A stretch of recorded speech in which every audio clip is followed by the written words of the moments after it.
Hi, this is ViVentor tutorial on adding and withdrawing funds. Once you have opened a ViVentor account, you will need to make your first deposit in order to start investing. Your first deposit must come from your personal European bank account, be at least 50 euros, and contain your investor account number and payment details. It has been automatically pre-populated, so all you need to do is simply copy and paste the respective line highlighted in yellow and add it to your transfer description. For further payments, feel free to use services like TransferWise, Paysera, and others in order to reduce transfer time as well as save on commissions. Prior to requesting a cash out, please make sure that you have uploaded all required documents.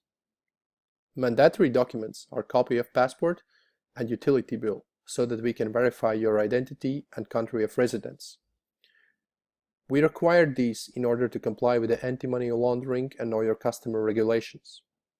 In order to avoid tax withholding, please also upload your fiscal residence certificate. In case of any questions, you can contact us by clicking on the yellow circle in the bottom right corner.